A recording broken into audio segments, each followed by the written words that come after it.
The Philippines is a land of over 7,000 islands, each with its own story.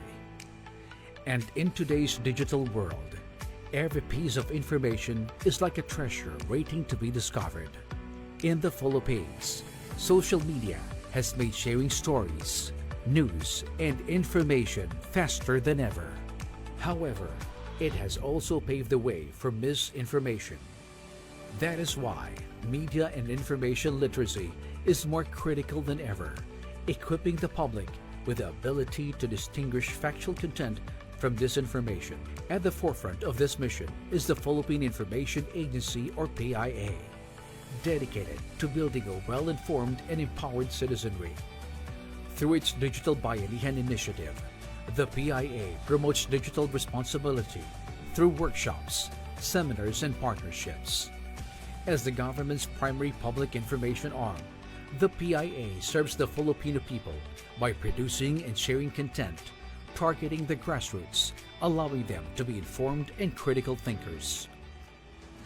The PIA operates under the Presidential Communications Office, or PCO, with 16 regional offices and 78 provincial centers nationwide, ensuring the widest reach for government information. PIA's highly acclaimed creative and production services and program management divisions provide advertising and public relations services to the Office of the President, the Executive Branch, government-owned and controlled corporations, government financial institutions, and local government units. PIA offers a full range of expertise and services, including communication research, news monitoring, issues management, communication planning, message development workshops, and creative and production services. PIA also specializes in advocacy initiatives, including media briefings, multi-sectoral forums, radio and television appearances, and strategic media planning and placement. As part of the integrated state media, PIA's organizational interoperability ensures accurate, timely, and consistent delivery of information nationwide. Through digital platforms and social media, PIA expands its reach to a broader audience, including marginalized and remote communities. PIA ensures every Filipino stays informed on national developments, bridging the government and the people through a commitment to inform, inspire, and innovate for progress. Together, let's build a better, more informed Bagong Pilipinas.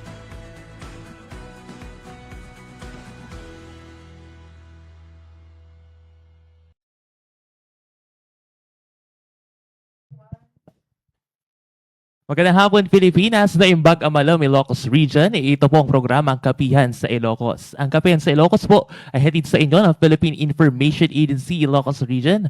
At ang PIA po ay pinamumunuan ng ating Director General Catherine Chloe De Castro sa ilalim ng Presidential Communications Office led by our Secretary Dave Gomez. At dito po sa Region 1, we are headed by our Regional Director, Jeneline C. Rolle. Ako po ang inyong lingkod, Rocky Bautista, Information Officer mula sa Philippine Information Agency, Ilocos Region, at ako po muli ang inyo pong makakasama sa isa na naman pong oras ng talakayan dito po yan sa ating pong Kapihan sa Ilocos.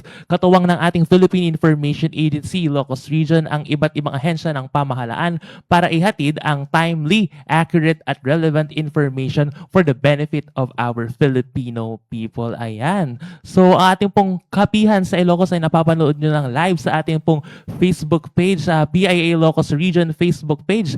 Kasama na rin po dyan ang 4 po pong provincial Facebook pages ng PIA dito po sa Region 1. Nandyan ang PIA Ilocos Norte, ang PIA Ilocos Sur, ang PIA La Union, at ang PIA Pangasinan. At gayon din pong napapakinggan ang ating pong Kapihan sa Ilocos sa ating pong mga partner carrying radio stations region-wide. And we are honored also to share with you that our PIA's Kapihan sa Ilocos, napapanood nyo na po yan sa ating pong YouTube at Spotify platform. Ayan, marami na pong platform kung saan napapanood at napapakinggan nyo po ang ating pong Kapihan sa Ilocos. So, nung nakaraang episode po ng ating pong Kapihan sa Ilocos, nakasama po natin ang Rehabilitation and Recovery Cluster ng ating pong RDRRMC1 para po sa celebration ng Rehab and Recovery Week para po sa National Disaster Resilience Month. Ayan. At ngayong hapon naman po, muli po nating makakasama ang isa pong matibay na partner ng ating pong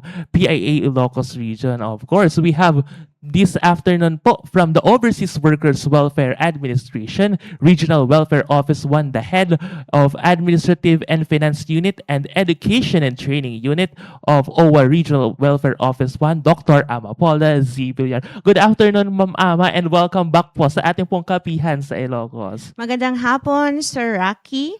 At on behalf of our Regional Director, Director Marivic L. Mondina, magandang hapon po sa lahat ng tagapagsubaybay ng Kapihan sa Ilocos. Sumain niyo po ang Alagang OWA, Serbisyong May Puso. Yes, Alagang OWA, Serbisyong May Puso. Of course, maraming salamat, Ma'am Ama, para po sa pag-accept ng aming invitation para po makasama po namin kayo sa saluhan natin dito ngayong hapon sa ating pong Kapihan sa Ilocos. At bago po tayo, of course, mag-discuss patungkol dun sa mga programa at serbisyo ng ating OWA, Regional Welfare Office 1. Ang nais ko lamang pong i-plug ang ating text line na 09166-961494 para po yan sa ating mga kababayan na gustong magtanong, o di kayo naman po kung andyan po kayo sa ating pong Facebook Live, maaari nyo pong ilagay ang inyong pong mga katanungan dyan po sa ating pong comment box. Para na rin po sa ating pong mga media partners po, maaari nyo pong ilagay ang inyong pong mga katanungan dyan po sa ating comment box sa ating pong Zoom platform. Ayan na, hindi na natin patatagalin. Pakausapin na natin si Ma'am Ama dahil Ma'am Ama, nung last na pumunta kayo dito ay we discussed about scholarship. At dahil ngayon, Ma'am, medyo matunog na naman ang scholarship dahil I think magbubukas na naman ang ating scholarship. At bago yan patungkol dyan, Ma'am Ama, patungkol saan po ba itong mga scholarship ng ating na binibigay po natin para sa ating mga kababayang anak ng OFWs? Ayan, bago ko ho sagutin yung pong patungkol sa scholarship programs natin and education assistance under OWA, gusto ko lamang pong ipaalala sa ating mga tagapakinig kung ano nga po ba talaga ang Overseas Workers Welfare Administration. Ang OWA po ay isang membership institution. So dalawa po ang pinanggagalingan ng ating funding para sa ating programs and services aside from the government Appropriations Act o yung GAA, meron din ho tayo from the trust fund. Ito po ay yung mga collection po ng mga miyembrong OFWs. So doon ho nanggagaling yung ating pangpondo sa mga programa, particularly din ho dito sa ating scholarship programs. For the education and training assistance po ng OWA, nasa batas po talaga yan na dapat mag-implement ang OWA para sa mga learning needs ng ating mga OFWs at extending ito sa kanilang pamilya. So, we have 3 categories under the education and training assistance. We have the short-term training courses. We have the degree granting scholarship program, pangalawa. Tas pangatlo, yung mga special education assistance natin. So, doon, nakapaloob kung ano ang maaring i-avail ng ating mga miyembro ng OWA at dapat active yung OWA membership ng ating mga kababayan. Kaya sinusulong namin na pag nag-expire ang OWA membership at meron pa silang trabaho sa ibang bansa or active pa ang kanilang employment contract, kailangan nilang i-renew ang kanilang OWA membership. Yun. Pero dito po ba sa ating mga scholarships, Ma'am Ama, sino-sino po ba ang mga dapat makaka-avail dito po sa ating mga scholarships na ito? For our short-term training programs, ang maaaring mag-avail nito ay ang mga OFWs at kanilang pamilya. 3 naman po ang ating short-term training programs. Kabilang na dito ang Skills for Employment Scholarship Program or ang SESP. Ito po ay yung technical vocational course na maaaring i-avail ng ating mga OFWs o kaya yung kanilang qualified member. Pag qualified, I mean qualified dependent. Pag sinabing qualified dependent, pag may asawa na si OFW, ang kanyang asawa o kaya ang kanyang anak ay maaaring kumuha ng short-term course sa TESDA or any TESDA accredited training center. Up to 14,500 pesos ang aming ibabayad sa school depende sa kanyang actual training package. Ngayon naman ho, meron din tayong pangalawang training course under the short-term program, yun yung Seafarers Upgrading Program. Para naman po ito sa mga marino natin na nangangailangan ng upskilling bago sila sumampa ulit sa barko.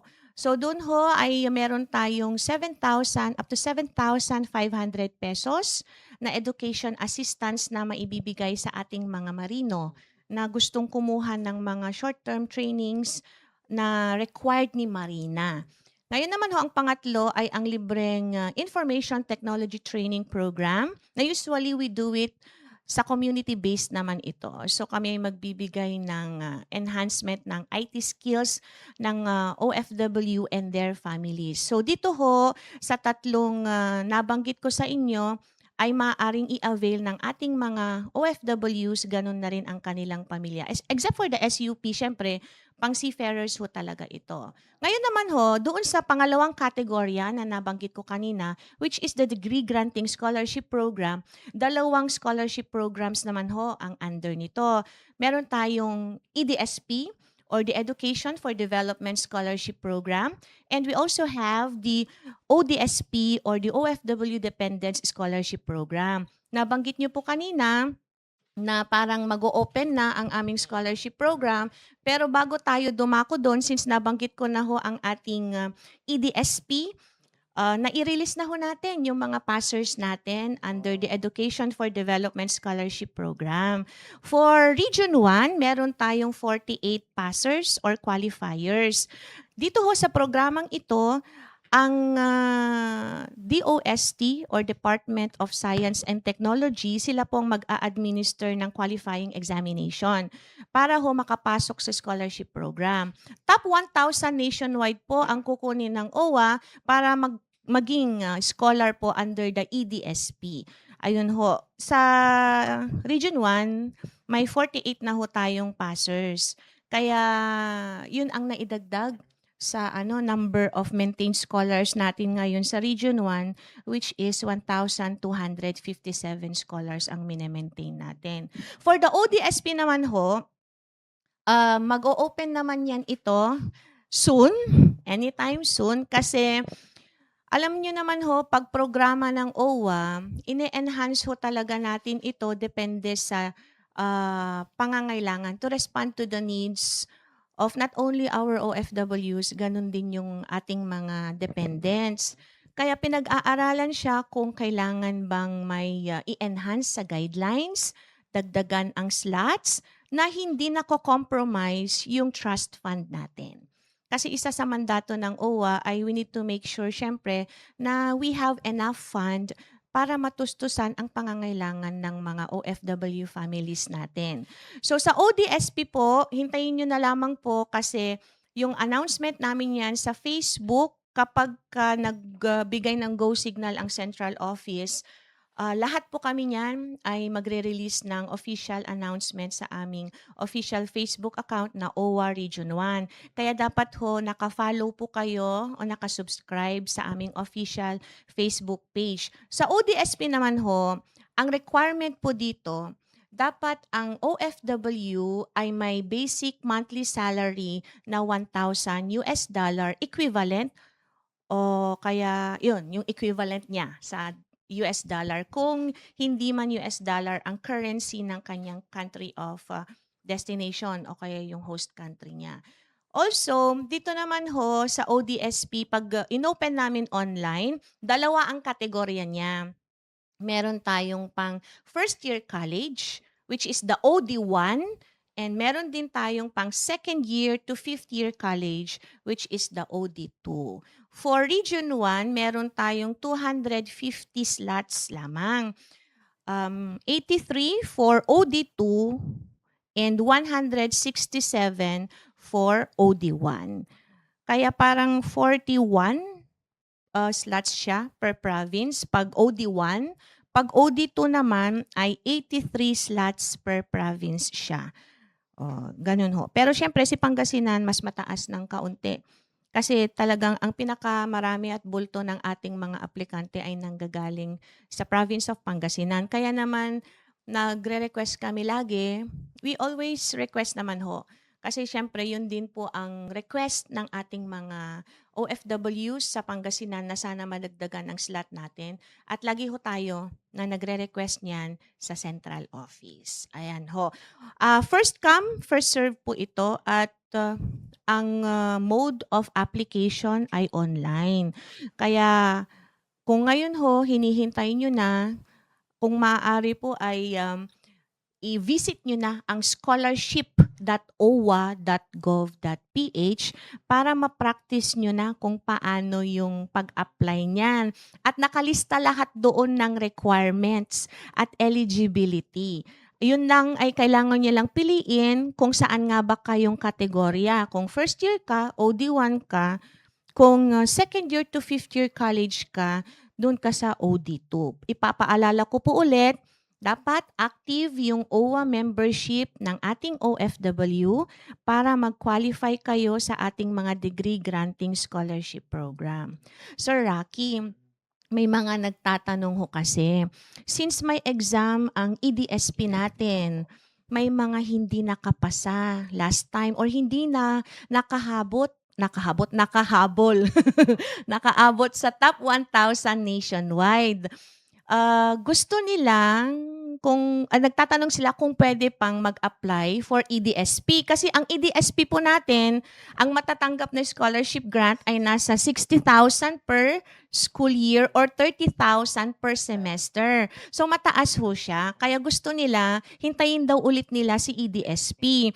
Paano yun? Second year na ako, third year na ako, or fourth year na ako. Maaari pa po ba akong mag-apply? Maaari pa po. Kasi kasabay po ng ODSP online application ay ang pag-open din po ng EDSP Category 2.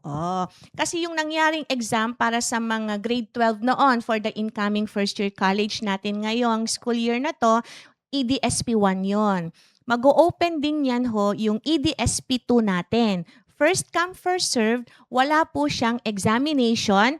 Ang nire-require lamang po namin para mag-qualify kayo ay dapat ang GWA ay nasa 85 for first SEM and second SEM last school year. 6 slots lamang po ito per province kasi meron lamang tayong 24 slots sa Region 1. So yun yung dalawang degree granting scholarship programs natin. By the way, si ODSP po pala ay nasa 20,000 per school year or 10,000 per semester ang scholarship grant na matatanggap kapag kayo ay naging scholar under ODSP. So yun yung dalawang degree granting scholarship program natin. Ituloy ko na sa pangatlo, Special. sa special education assistance. Dahil special siya, meron tayong dalawang scholarship program under sa Special Education Assistance ng OWA. Una na dyan ay ang ating Education and Livelihood Assistance Program or ang ELAP.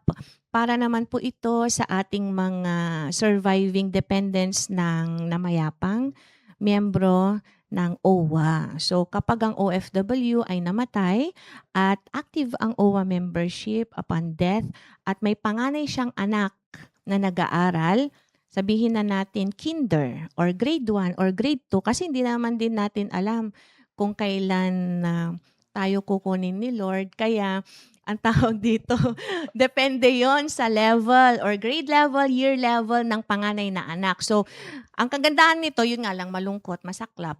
Kung namatay si OFW, may panganay siyang anak nag-aaral sa kinder, from kinder until college, may matatanggap siyang education assistance from OWA.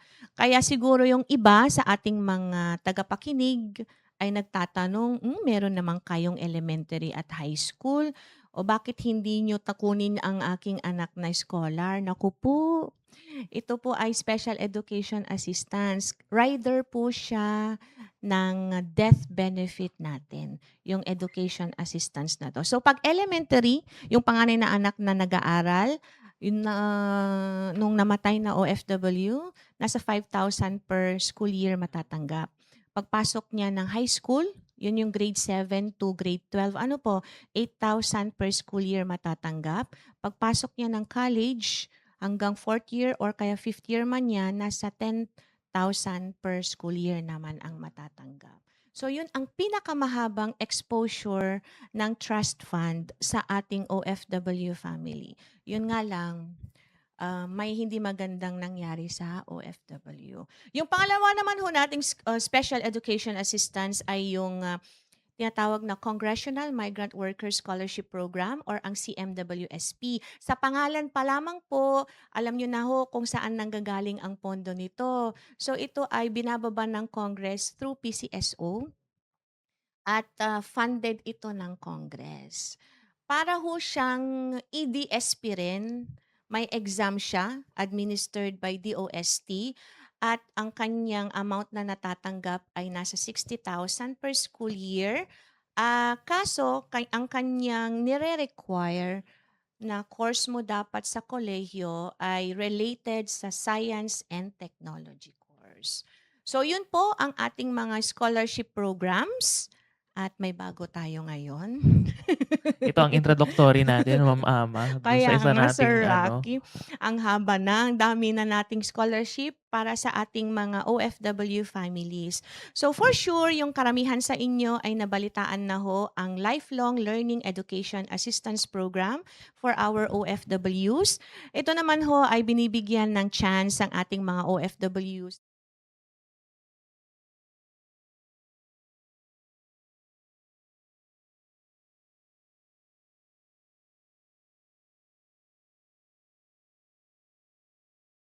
at mas binigyan ng prioridad ang edukasyon ng pamilya kesa sa sarili. O, ganyan ho talaga ang mga bagong bayani natin. Ano ho, mas iniisip ang pamilya kesa sa sarili. Ngayong naka-LL na sila, nakaluwag-luwag Kung may planong ay bumalik sa school. yes, may chance na ho. At nandito ang OWA para tulungan po ang ating mga OFWs na nagnanais na ituloy ang hindi natapos na kurso sa kolehiyo. Meron tayong programa. This is in partnership with CHED. Ang programa ni CHED na Expanded Tertiary Education Equivalency and Accreditation Program or yung ETIAP. Ayan, programa po ni CHED ang ETIAP. Ayan. Nakipag-partner po si OWA para ma-avail nila yung program ni CHED at the same time ay ma-avail din yung scholarship na ibibigay ni OWA under the program of ETIAP. So dito naman ho, ang proseso ho niya, kailangan talagang mag-enroll muna kayo sa reintegration.owa.gov.ph na website. Kasi bago pa man ho kayo magpa-accredit kay CHED para ma-endorse kayo sa CHED Deputized Higher Education Institutions, marami tayo niyan dito sa Region 1. Magre-release si OWA muna ng Certificate of Eligibility. Yun. Certificate of Eligibility na ipapakita ito sa CHED. Ang amount na matatanggap dito ay nasa 50,000 pesos. So, may first tranche tayo pagka-enroll, 25,000 pesos. Ang second tranche ay syempre kapag natapos na yung programa. So, meron din talaga itong guideline para sa ating mga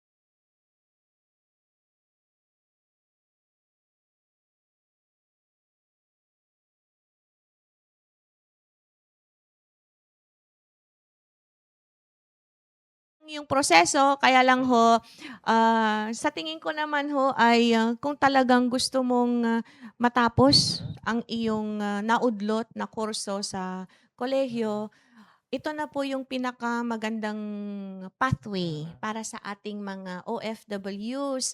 Kasi ho, hindi nyo naman tatapusin ulit ito ng 4 years.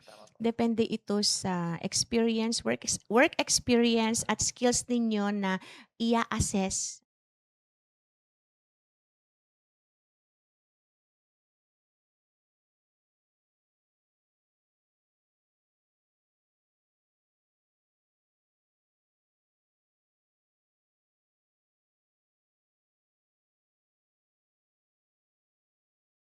Nag-a-apply for the learning, education.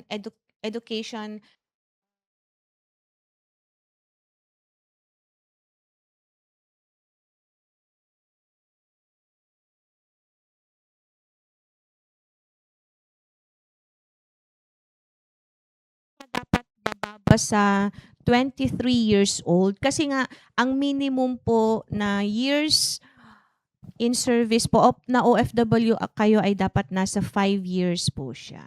Ayan ho. And dapat po high school.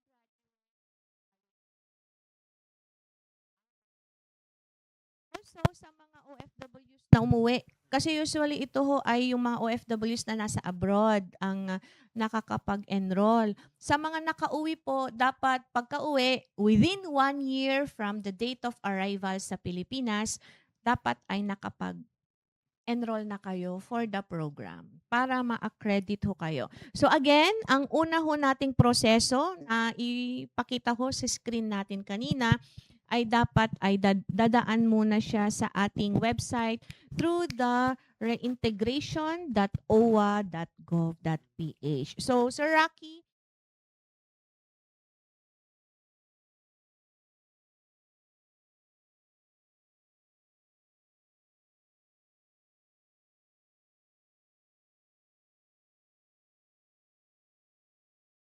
hindi lamang sa mga dependents.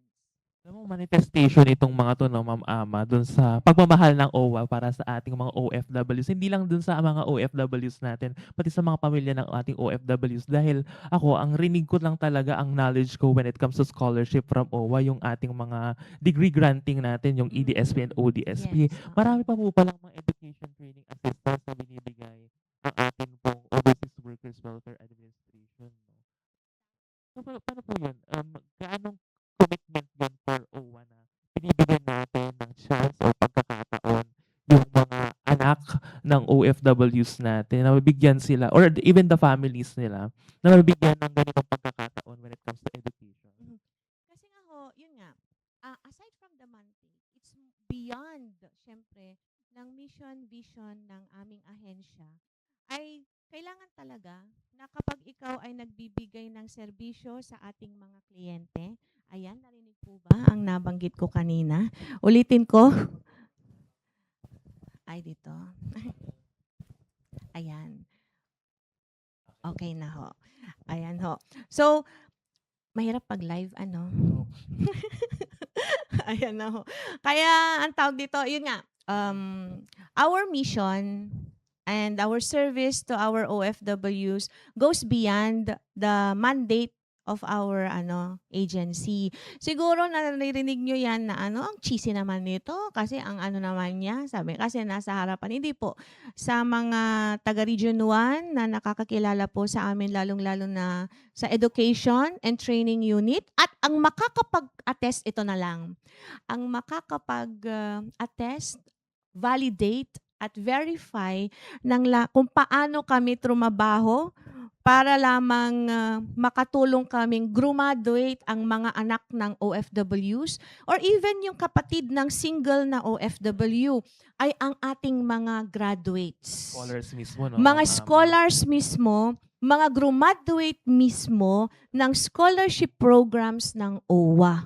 Even yung short-term training programs natin, na ngayon ay may mga trabaho ulit sila, dahil sa skills na natanggap nga, and also yung mga may negosyo na, through the SESP natin, and even the SUP, ay sila po talaga ang makapagbibigay ng attestation kung gaano po kami seryoso sa aming trabaho na makatulong para sa ating pag-aaral or education, opportunities, learning needs, to respond to the learning needs of the OFWs extending sa dependents nila. Pwede ka nga mag-crossover eh. Ibig sabihin ng crossover, meron ka ng ODSP, pero yung nanay mo gusto niyang kumuha ng short term sa TESDA or any TESDA accredited training center, pwede. Oh. Tapos yung seafarer na kukuha ng Seafarers Upgrading Program. Tapos may anak siya na nag-aaral under EDSP, pwede. O, paano kapag pa itong IT training program natin? O pwede pa rin ho, kahit dati ka ng scholar o kaya nakatanggap ka na ng TechVoc under SESP. Kasi free naman ho ang ating IT training program. O, di ba? Ay, mga crossover natin sa ating mga scholarship programs. Yun. Kaya, yung website ulit, scholarship.owa.gov.ph. Huwag niyo pong kakalimutan para sa ating mga college students na may OFWs abroad, yung parents nyo o kaya mga kapatid ninyo na single pa, ay please i-review nyo na po yung website kasi if not this week, hopefully by next week, mag-open na po ito. At first come, first serve po ito. Yan talagang ano no, ma'am, alagang OWA na sinasabi po ninyo. Yes, serbisyong may puso. Ayan. Balikan natin yung dun sa degree granting natin, Ma'am Ama, yung dun sa ODSP natin dahil I think, gaya ng nasabi nyo kanina, ay malapit nang magbukas itong ating opening ng ating pong ODSP. Ano ba ang kailangan na i-ready ng ating mga future scholars para po dito sa ating ODSP? Ay, salamat sa katanungan. Nakalimutan ko nga nabanggit yung mga requirements natin. Una sa lahat, gaya ng nabanggit ko kanina, dapat active yung OWA membership ni OFW. Maaari naman makita ito through our mobile app na OWA app. So, meron tayong OWA app. Tapos, pag nakita nyong hindi active yung inyong membership, nag-expire na pala, maaari din kayo mag-process ng payment through the OWA app. O kaya kung malapit kayo sa mga satellite offices ng OWA in the region, maaari po ang magbayad, mag-process ng payment para sa inyo ay ang inyong mga pamilya rin ho. Also, kailangan ng proof of relationship. So, kung ang aplikante ay kiniklaim niya na mother or father niya yung OFW, kailangan natin ng proof of relationship. Yun ay ang birth certificate ng ating aplikante. Kailangan din natin ng copy of passport ng ating OFW. At kapag ODSP, kailangan nang i-ready po ang proof of basic monthly salary. So ito ay pwede through yung employment contract natin. May kopya yan ang ating mga OFWs. Paano ito gagawin? Ipadala lamang po ito through messenger or kung paano nyo ipadala email sa mga aplikante at sila na lamang po niyan ang mag-upload nito doon sa ating system kung kailan mag-a-apply sila online. So ganun lang po kadali pag basic requirements natin. Again, okay, yung proof of relationship, tapos yung proof na sila ay sumasahod ng $1,000 or below o kung anong equivalent nito. At saka syempre yung passport, copy of passport, ganun na rin yung ID ng ating aplikante. Ayun ho. Kaya kailangan ng mag-abang-abang ng ating mga future scholars, Ma'am Ama, para dito sa opening ng ating mga scholarships na ito. Tips, Ma'am Ama, meron po ba tayong mga tips na pwedeng maibigay sa ating mga future scholars para at least masigurado nila na papasok sila dito sa ating scholarship programs, Ma'am Ama? Patience. Patience talaga. Kasi ho, kapag inopen na po namin ang online application, hindi lang po Region 1 ang nag-a-apply. So pag ito ay inopen, talagang centralized, synchronized siya at ang daming nag-a-apply nationwide. Even pangaho sa abroad, yung mga OFW, sila talaga ang nag-a-apply para sa kanilang mga anak. Ngayon ho, kailangan lamang ho natin magtiyaga kasi meron talagang time na maghahang at mawawalan kayo ng internet connection at sasabihin nyo na naman na nag-e-error. So, ang gagawin lang naman natin doon kung hindi nyo mai-refresh o kung mai-refresh nyo man at ayaw pa rin, magpalit kayo ng gadget. Kung hindi pwede sa mobile, mag-laptop ka. Kung ayaw pa rin, sa computer. O kung malapit kayo sa regional office, pasyal po kayo sa opisina namin. O kaya sa mga malalapit sa mga satellite offices natin. O kasi sila, as of the moment, pinagpre-prepare na rin ho sila ng kanilang mga equipment para mas makatulong sa ating mga aplikante. Kaya dapat talaga tiyagaan lamang ho. At kung yung term na yon hindi po galing sa amin. Yung term na yon galing po mismo sa scholar na hindi nila sukat akalain na makakapasok kung hindi nila tsinaga yung online. So galing mismo sa kanila. Kaya yung tip na yon, napakalaking bagay ho nun kasi maraming nag-give up. Di man nag-work yung link, palaging error, ganyan. Kaya kung gusto ko ninyo, bisita lamang po kayo sa pinakamalapit na OWA office sa inyo at nang matulungan namin kayo sa pag-apply. At saka sa dami nung Ma'am Ama, yung mga pasok doon sa eligibility ng scholarship natin, parang may narrow chances ka na lang na makapasok dahil napakarami. Kumbaga marami kang kalaban sa Tama. scholarship. Kaya talagang yung mga nakakapasok ay yung mga tsumaga doon sa Tsumaga. application natin. Hindi lang yun, Sir Rocky. Kahit na nauna kang pumasok sa system, kung kulang ka ng requirement, talagang manapepending ka. Ang ang susunod na namin na i-accommodate yung susunod sa line. Tama. Kaya siya nasa Kompleto. system, makikita kasi doon yung timestamp ng pagpasok mo. Kaya nga first come, first serve. Saka mo makukuha yung slot, pagpasok mo pa lang, kumpleto na ang requirements mo. So yun ang second tip. Ngayon pa lamang po, kaya ko kayo pinapavisit sa scholarship.owa.gov.ph para may chance kayo na i-prepare na yung documentary requirements. At saka, yung mga mag-a-apply po, sana dapat yung estudyante. Kasi Alam nila, no? Oo, mas techy sila. Hindi ko naman sinasabi na hindi sa mga magulang. Kaya lang alam nila kasi mabilis yung mga keyboard warriors natin. Mabilis sila. Baka yun din po yung chance din na sila ay mas makapasok, mas mataas yung chance na makapasok sila. Alam din nilang i-attach yung mga documentary requirements, ganun ho. Kaya tiyagaan lang po talaga. Ayan para ma-ensure po natin na pumasok yung ating application, kailangan natin first tiyaga and of course completeness ng ating requirements. Ayan po. So, pakinggan natin yung iba't ibang scholarship na binibigay ng ating Overseas Workers Welfare Administration. For the meantime po, siguro mag-break muna tayo, Ma'am Ama. Magpahinga muna tayo saglit at magbabalik po ang ating pong kapihan sa Ilocos makalipas ang ilang paalala.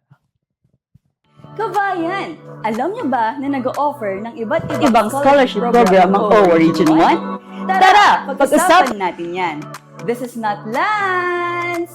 We are the Scholar Act of OWA Region 1! Dito sa OWA, mayroon tayong iba't ibang scholarship, short-term man o degree granting. Para sa short-term scholarship, mayroon tayong SESP o Skills for Employment Scholarship Program. Ito ay isang livelihood o technical vocational skills training para sa mga OFW o kanilang dependents. Meron naman tayong tinatawag na SUP o Seafarers Upgrading Program. Ito ay skills upgrading program para sa mga kababayan nating mga marino. Siyempre, mayroon din tayong Information Technology Training Program. Ito ay basic computer literacy program para ma-upgrade ang IT skills ng OFWs at kanilang mga pamilya. Para naman sa degree granting scholarship programs, unang-una sa lista ng EDSP o Education for Development Scholarship Program. Ito ay para sa 4 to 5 years of baccalaureate courses in any private or state universities and colleges in the Philippines. Ito ay may qualifying exam at kapartner natin dyan ang DOST. And next, ang ODSP o ang OFW Dependent Scholarship Program. Ito rin ay para sa 4 to 5 years of baccalaureate courses in any private or state universities and colleges in the Philippines. Wala itong qualifying exam, pero dapat hindi lalagpas ng $1,000 ang sahod ng OFW. Lastly, ang CMWSP o ang Congressional Migrant Workers Scholarship Program. Ito rin ay para sa 4 to 5 years of baccalaureate courses in any private or state universities and colleges in the Philippines. Ito rin ay funded under PCSO and Upper House. Ang courses na dapat kunin ng applicant ay related sa science and technology. Para sa iba pang mga detalye, bisitahin lamang ang link na ito. Kaya ano pang hinihintay ninyo, kabayan? Apply na! Scholar Nagransa! Be part of Dalagang OWA! Serbisyong may puso! Wow!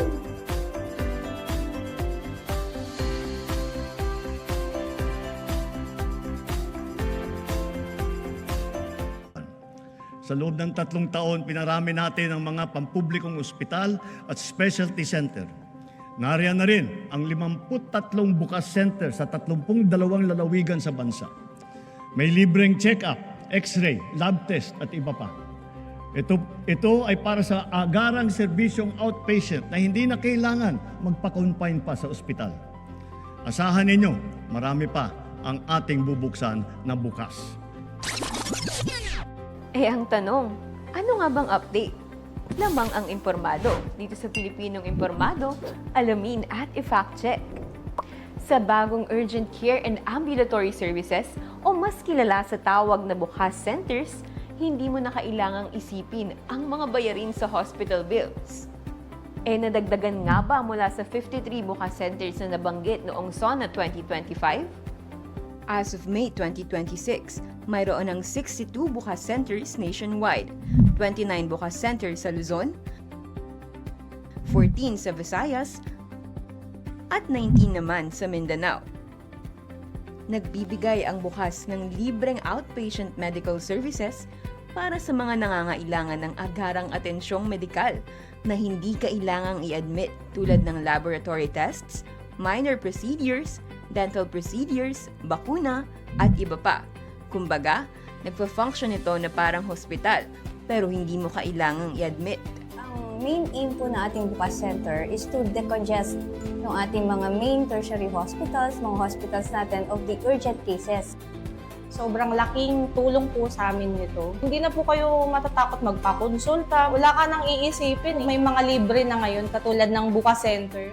Sa tulong ng bukas centers, mas nadidecongest ang mga ospital o nababawasan ang pagsisiksika ng mga pasyente habang binabawasan rin ang bayarin sa inyong mga hospital bills. Kaya, Pilipinong Impormado, ngayon alam mo na.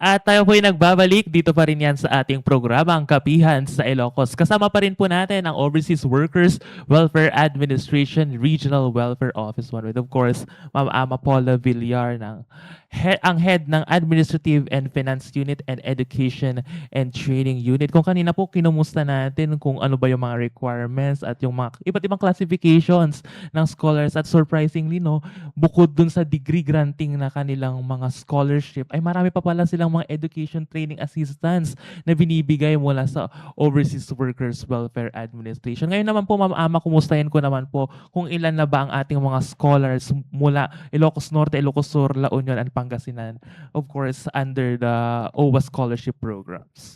Ang dami. I think nabanggit ko to kanina, nasa 1,257 scholars ang maintained. Dahil meron tayong qualifiers, ito yung mga nakapasa under the EDSP na 48, yun yung idadagdag sa 1,257 plus yung 250 new ODSP scholars plus yung 24 na new EDSP scholars under the category 2. So kapag pagsumahin mo yan, hanggang December, nasa 1,579 scholars po tayo. At mantakin mo, Sir Rocky, Sa EDSP na 212 plus 48 plus 24, isa lang may hawak nun. Sa ODSP na 609 plus 250, isa lang may hawak nun. Pero iniram ko muna yung isa, yung may hawak din sa may lip, yung ETIAP natin. Plus sa ELAP natin na 436, isa lang din may hawak nun. So, kung titignan mo, kaya nga sabi ko, patience talaga. Kaya sa mga maintain din namin, patience talaga. Kasi konti lang din kami sa unit namin na umaasikaso sa mga scholars natin. So, from application to orientation, to scholarship contract signing, hanggang doon sa pag-release o kaya pag-facilitate ng scholarship grant sa education and training unit din yun. Ganun na siya kadami. Wala pa po dito yung SESP, SUP at saka IT natin. So yun lamang po sa degree granting pa lang yun. Marami po talaga ang nag-e-enjoy ng perks ng pagiging mayroong alagang OFW, ang ating alagang OWA, no? Tama, no, Ma'am Ama? Ngayon naman po, Ma'am Ama, dahil nga po, ang mission natin dito sa scholarship natin is to give our scholars yung tinatawag natin na education success. Pero paano ba natin tinatrack yung ating pong mga scholars? I mean, what's life after graduation? Paano tinitignan ng ating Overseas Workers Welfare Administration na talagang nag-success sila after the graduation, after the assistance na binigay ng ating OWA? Ang ganda ng mga questions mo, Sir Rocky. Yung monitoring, medyo may challenge kami doon. Kasi let's face it, right after graduation, para sa mga scholars natin, sabi nila, tapos naman na kami. Pero sa contract signing ho, naka-stipulate po sa kontrata nila na 24 months after the graduation, may monitoring kami. So sila ay required to provide information kay OWA kung ano na ba ang life after college. May trabaho na ba sila? Kasi for more than 40 years, under kami ng Department of Labor and Employment. Kaya natatrack namin dapat yung employability ng bawat scholarship program natin. Kaya aside from yung sa Facebook, kasi mas active sila through Messenger at saka sa mga Facebook account nila, nagbibigay din sila ng contact numbers nila. At natutuwa kami sa mga ibang graduates namin, sila na mismo ang nagre-report sa opisina. After graduation, ang return service nila, ito po ang kaibahan namin sa ibang mga agencies na nagbibigay ng scholarship program. So, ang return service namin ay nasa 12 months lang. Ibig sabihin, after graduation, basta may trabaho ka, 1 taon, pagka-graduate mo, maaari ka nang ma-employ abroad. Ganun ho siya. Kaya yun lamang po yung sa amin. Plus, yung pong ating insurance. So, insured po lahat ng mga scholars natin. Once na nagpirma ng kontrata, matik po yan na sila ay ma-enroll din po sa GSIS insurance. Also, kapag sila ay graduate, since napagkausapan na natin ang graduation, and then after graduation, pagka-graduate po, kung sila man ay graduate with Latin honors, cum laude, lahat ng laude, o kaya even pa nga yung may mga hindi man sila laude, pero recognize sila as leaders at kung ano pa man yung mga recognition nila. Awards. Yes, awards nila sa school. Even yung mga board passers natin, nagbibigay kami ng parangal sa mga anak ng OFW sa Rehiyon 1. Wow. Kailangan din natin silang parangalan. Siyempre, to recognize yung effort din nila na kahit na mahirap na kapag ka ang magulang mo malayo sa'yo at kada birthday mo, graduation mo, pagsampa mo sa entablado, wala sila para to celebrate your triumphs, i-recognize natin yung effort na yon. Kasi mahirap lagpasan yung mga ganong klaseng sitwasyon sa buhay. Kaya ang mga ito, kaisa kami sa mga pains, struggles, triumphs ng pamilyang OFW. So yun po ang kwento natin. Kasi baka akala lang nila hanggang sa releasing of scholarship grants na. lang kami. Oo. Also we also address Tama. concerns and issues ng ating mga families left behind. Ooh. Kaya meron tayong summer youth camp and other learning support activities para sa mga anak ng OFWs. Wow. Hindi lamang sa scholars, pati rin ito doon sa mga non-scholars natin. Kaya meron tayong OFW Children's Circle din na we conduct in the region. Kaya ganun na lamang ho talaga yung programa ng OWA. Hindi lamang sa OFWs, pati rin po sa pamilyang iniwan. Kasi akala nila yung challenge ng working abroad, leaving your families behind, ay nasa ng OFW. Nasa kanya lang na ipataw. Sa totoo lang, halos parehas din sa pamilyang iiwan niya. Sa Ilocano, sa Grapomot at Irigat na. Ganun. Tsaka grabeng pagmamahal yun no, na binibigay ng OWA, Ma'am Ama. Dahil alam natin na meron talagang recognition yung OWA dun sa binibigay ng ating OFWs when it comes to our economy. Yes naman. I mean, that's simple. Hindi actually siya simple. Oo, malaking bagay malaking yun. bagay yung pagbibigay natin ng mga ganitong mga programa such as the scholarship and beyond yung pagbibigay natin ng financial assistance for their education. Marami pa pala tayong ginagawang mga iba't ibang programs like yung sinabi nyo kanina, yung mga summer youth camp. Yes. Grabe no, talagang binibigay natin that para sa welfare ng ating mga OFWs and even their families. Kaya naman Ma'am Ama, mula dun sa scholarship, tawid naman po tayo dun sa isa pang programa natin which is I think na-launch na dito sa ating OWA Regional Welfare Office 1, yung ating OWA e-card. Patungkol saan po ba ito Ma'am Ama? Ayan, maraming salamat sa opportunity na i-release namin yung information sa ating mga kababayan na nagnanais makatanggap ng e-card. Okay. So, every time ho na kayo ay magpa-process ng renewal ng inyong OWA membership, maaari na ho kayong magpa-print ng OWA e-card ninyo. Ano po ba ang gamit ng e-card natin? Actually, Sir Rocky, sa kasalukuyan ng ating OWA Central Office ay tinatrabaho na po na ma-acknowledge ang OWA e-card as one of the valid government IDs. Also, pag may OWA e-card ka, tinatrabaho namin to dito sa regional level na pag ipapakita mo ito may perks. So may mga establishments na partner. Siyang Pag-ibig loyalty card. Yes, maraming salamat sa Pag-ibig. Oo, ganun ho siya ang mangyayari. May 10% discount, 20% discount, depende sa i-offer ng establishment na yon. At natutuwa kami sa mga establishments, lalong-lalo na kapag ito ay pagmamay-ari ng former OFW, bonggang-bonggang perks ang binibigay nila sa mga OWA e-card na owners natin o kaya mga beneficiaries natin na may e-card.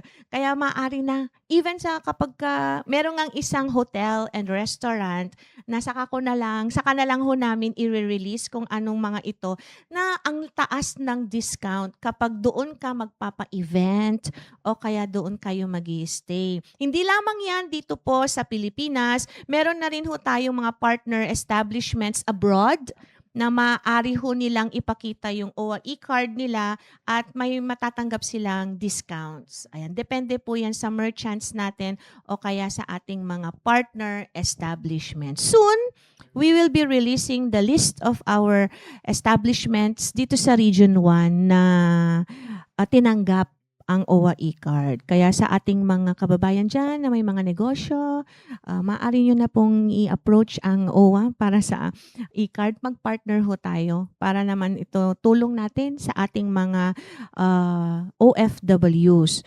Ang avail po ng ating e-card, maaari ho ninyo yan na i-avail dito po sa ating regional office. As of the moment, depende ho kasi sa ating schedule sa Dagupan at saka sa Urdaneta. since bago pa lamang po yung ating equipment for the printing of our e-card, medyo nagpa-pilot testing pa lamang tayo. Kaya for the meantime, sa ating mga OFWs na taga Pangasinan, always check po ang announcement namin sa aming official Facebook page na OWA Region 1 kung kami man ho ay mag-facilitate ng OWA e-card printing po sa mga malapit na satellite offices sa inyo.